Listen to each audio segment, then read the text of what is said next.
Partition یا تقسیم اراضی 60 دن کے اندر اندر اس کا فیصلہ کرنا لازمی ہے۔ Recently Punjab board of revenue کی طرف سے ایک فیصلہ دیا جاتا ہے اور اس فیصلے کی کاپی سبھی ڈپٹی کمشنر کے پاس بھی بھجوائی جاتی ہے اور انہیں سختی سے اس پر عمل کرنے کا کہا جاتا ہے۔ بیسیکلی 2026 میں پنجاب لینڈ ریونیو ایکٹ میں کچھ سیکشن کے اندر ترمیم یا امینڈمنٹ کی گئی تھی۔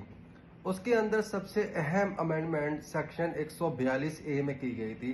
اس کے بیسیکلی 4 پوائنٹس ہیں جو قابل غور ہیں۔ پہلے نمبر پہ، اگر کسی تحصیلدار یا نیب تحصیلدار کے پاس تقسیم کی درخواست فائل کی جاتی ہے تو انہوں نے 60 دن کے اندر اندر لازمی طور پر اس اپلیکیشن کو ڈیسائیڈ کرنا ہے۔ دوسرے نمبر پہ، عام کیسز کی طرح جیسے ہر کیس کے اندر ایڈجرنمنٹ یعنی کہ تاریخ پہ تاریخ ملتی رہتی ہے، اسی طرح اس کے اندر جو انڈیو ایڈجرنمنٹ ہے وہ نہیں دی جائے گی، یعنی کہ تاریخ پہ تاریخ نہیں کبھی بھی دی جائے گی۔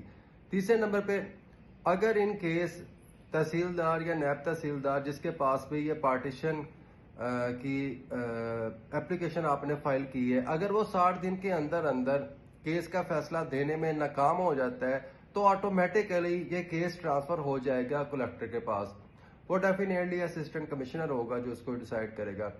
چوتھا نمبر پہ، اگر کوئی بھی آفیسر اس لاء کے تحت کسی اپلیکیشن کا فیصلہ 60 دن کے اندر کرنے میں ناکام رہتا ہے تو اس آفیسر کے خلاف پیٹا ایکٹ 2006 کے تحت کارروائی بھی ہو سکتی ہے۔